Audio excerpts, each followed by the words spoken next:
هذا الوقت مع سنتهاي كله ويشري واحد صور دميبه أنا هالك واحد نكتبه هالك واحد نسيب رأى ملاحظة الصومالي ده قار كم ده أي واحد يقدرنا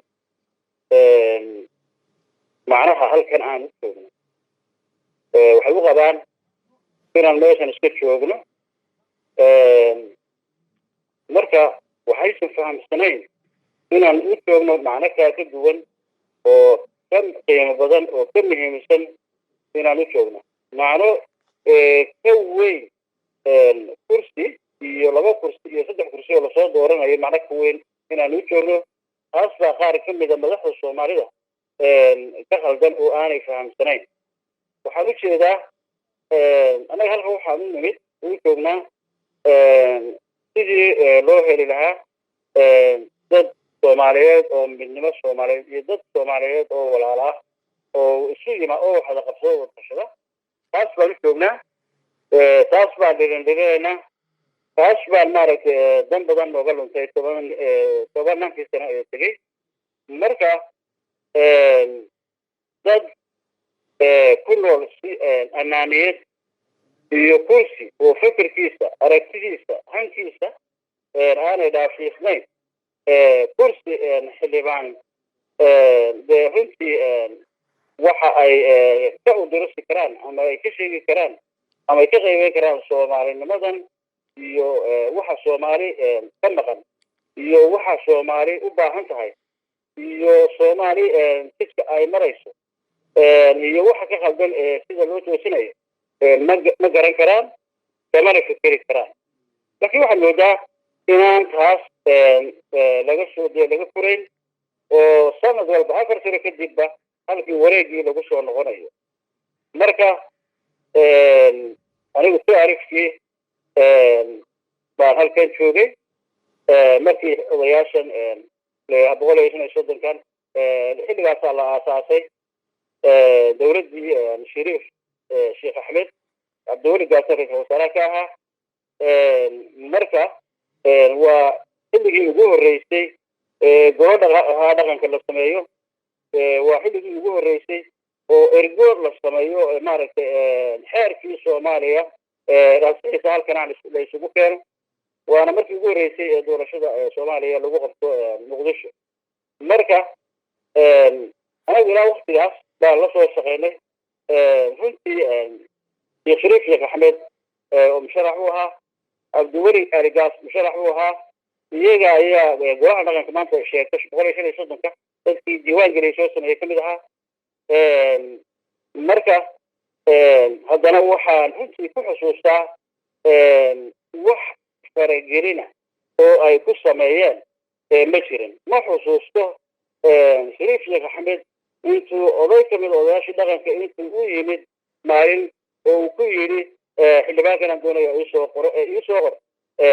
ما عارفين ما نمغل أنا وأنا كبكل من إسرائيلنا وقت لا تجينا لبدوها مركا وحى قدم بهذا حلي جدا به حسن الشيخ محمود تقول ما عرفت وعيه في وقت يسورها ما أنت أقول لك شو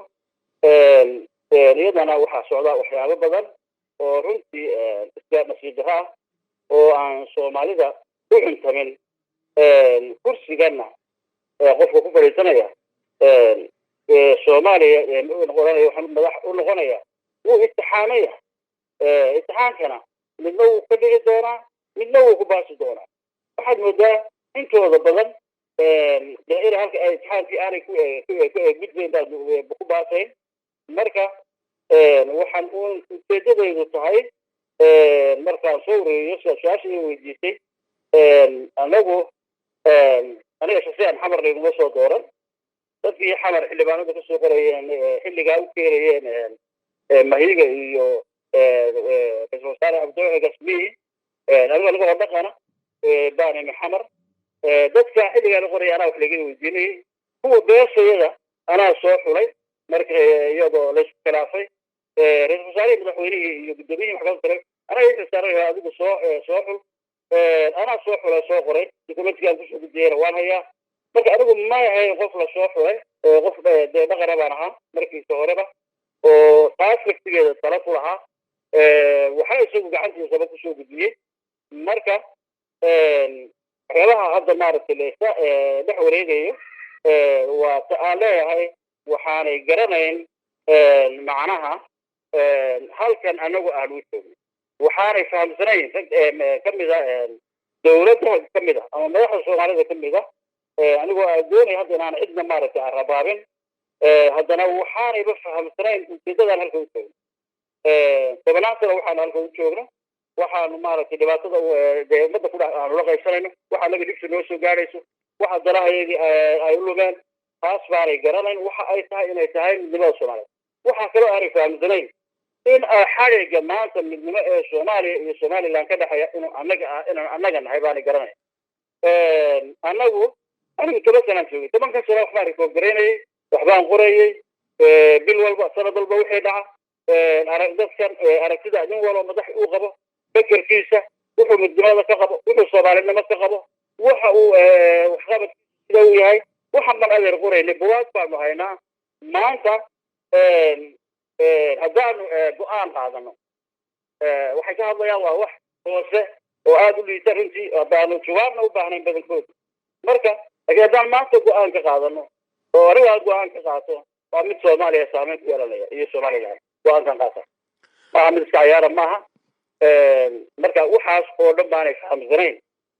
horta Soomaali maxaa lagu yahay maxaa weli Soomaali lagu yahay Soomaaliya maxaa lagu ictiraafsan yahay Soomaaliya maxaa loo ictiraaf waaye anaga weyn inta ma garanayaan kuwa badan oo kuraas ku fadhiya ama heer wasiir ha noqoto ama kuwa dalka u sareeyaba ha noqoto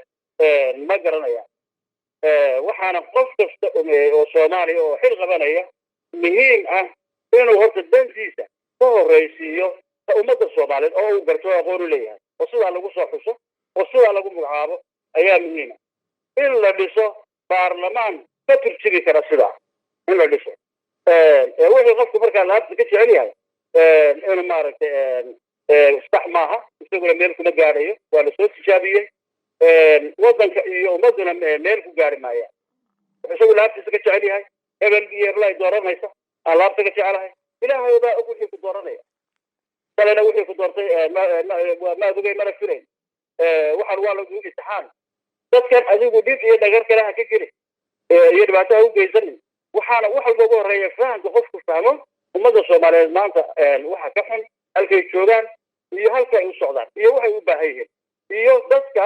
ummadda Soomaaliyeed dadka Soomaalinimada daacadda ku bixinaya dantooda iyo waqtigooda iyo fikirkooda haddii taas ay lunto la garan waayo waxa weeyaan madaxda hogaanka xume halka uu markaa dib u doonaya u noqdo dadkuna dib inuu noqdaa buu doonaya laakiin ummadda u taal ama odhanayo dib baa loo noqoya ummadda Soomaaliyeed u taal inay taas ka baraarugaan oo gartaan oo aan dib loo celin ay meel qabsadaan aanay dhaafin iskuna aragti iyo ay noqdaan marka adeerkaasaan kusoo koobi lahaa adiga aad iyo aad ugu mahadsan waa tahay boqor maxamed jaamac dabcan sida aan ka warhayno maadaama aad ka tirsan tahay dhaqankii Soomaaliyeed gaar ahaan aad matasho siyaasiyiinta iyo xubnaha kale ee dawladda ka tirsan gobolada waqooyi aad oday dhaqameed aad u tahay dhinaca kale odayaal kale waxay leeyihiin wakaaladii boqor maxamed jaamac ku suntaneyd dhinaca koonfurta kuna matalay gobolada waqooyi boqor buurmadow ayaa kala laabtay arrimahaas bal maxaad ka tiri هذا الرماس وحبك مجران ورماها كهذا يا أبو وقواس كأن النيدة بور مضود أنا قوانا قان بقى وحى كهذا يانا من مقل وحنا دك بانكم مقلا من اللي يقولوا سارة أنا قلت واحد من لوكاس كم مقلا أنا إيجا بور مضود وكالة وكيلنا واحد أريجا دقن بانهاي دقن دبكيسي soo doortay oo la calaamad sare baanahay mid walba taqaano cidna uga ma baahin horta ilaahay mooyee aqoonsi uga ma baahin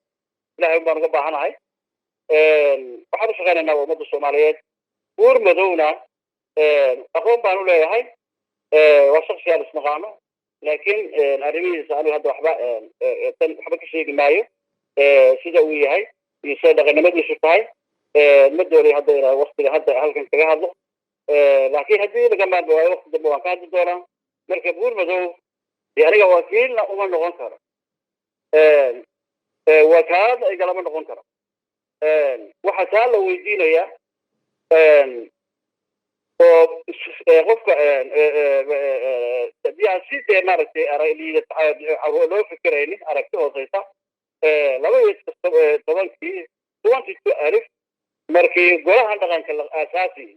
sidii aasaasiisa waxay ahayd madaxweynihii xilliga shariif axmed ra'iisul wasaare xilliga abdiweli maxamed arigaas gudoomiyihii baarlamaanka shariif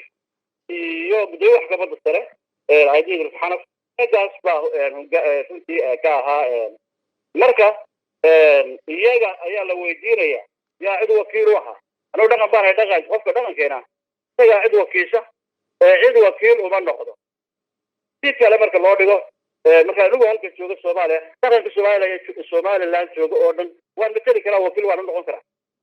لكن قف يسكت بدوريجا والصومالي لا وفاء كاهين كون ترى jeedadun baa waxaan ku shaqaysanaya oo ujeedun baa laga leeyahay jeedaduna waa mid iska cad oo ah in kuraas la boobo kuraas in la boobo kuraas waa la boobi karaa laakiin waxaa isweydiin leh maxaa 3 bilood kadib kuraas la boobay ka dambeyn doona baa isweydiin leh marka aniga wakaalad igala noqon karo iska daaye farmaajo igala noqon karo wakaalad wasiirka arrimaha gudaha wakaalad igala noqon karo oo ima dhiiban dhaqan baan ma wasiir oo magacaayo farmaajo mi dhaqan baan cid bay soo dooratay ummadda Soomaaliyeed waxaan shaqaan u qabtaa shaqaan u hayaa waan hayn doonaa intaan noolahay iyagu wada shaqayntu waxay iskariyo samayn karaan wada shaqayntu ay maaragtay la wada shaqayn karo waayo ayuun baa waxana waa laga shaqaynayaa waa tii ummadda Soomaaliyeed dadka Soomaaliyeed mid qofna lagu weeyay lagu sii deeray maaha marka waartaan halkan u joogno waataan leeyahay waxaanay garanayn waxaanu halkan u joogno aan garanayn kuwaas waxaanu halkan u joogno baan garanayn hadii waxaanu halkan u joogno ay garanayaan kuma hadleen waxyaabaha isa u dhaqmayaan kuma dhaqmeen noocan kuma dhaqmeen waxbay qiimeyn kari lahaayeen waxbay fahmi lahaayeen waxaanu halkan u joogno iyo waxa nagaga maqan waxa naga lumay dad bay garan lahaayeen marka runtii waan uga naseexaynayaa waxaa lahaa waa ina fahamtaan ama qofka madaxda waa in lagu qiimeeyo sida uu dhaqmayo sida uu qiimeynayo sida dadka ummadda u shaqeynaysa Soomaaliya ka shaqeynaysa Soomaalinimada sida aragtidiisa halkay gaarsiisan tahay waxaas in lagu qiimeeyo oo lagu doorto oo lagu tixgeliyo waa fikiraan ummadda Soomaaliyeed soo jeedinayo marka adeer ma jirto qof وإسكا شو سياسيات وهذا عدة بدأ كوضو عدة بدأ كوضو أنا استعد هاي مركا وإذا دنت هذا نوفري ما أنا دنت الصومالي لاني دنت الصوماليات بحيو درا منفرينيا وحنا من سنة هاي تاسفة أنا أدنا مدحوينها يعدي دور السبع هذا اللي هو قابلين دور السبع إذا صادروا وحي كهو يانا دنباها إذكر دنباها أنا وأنا وارجنا إن أنا قبل كرين أما بوحين كرين كرسيا رومانس عروس كنتي مرك الله يقول Soomaaliya xaalada ka jira iyo kala qaybsanaanta iyo duruufaha jira iyo waxa soo marka loo eego marka waxaan ku cadeynayaa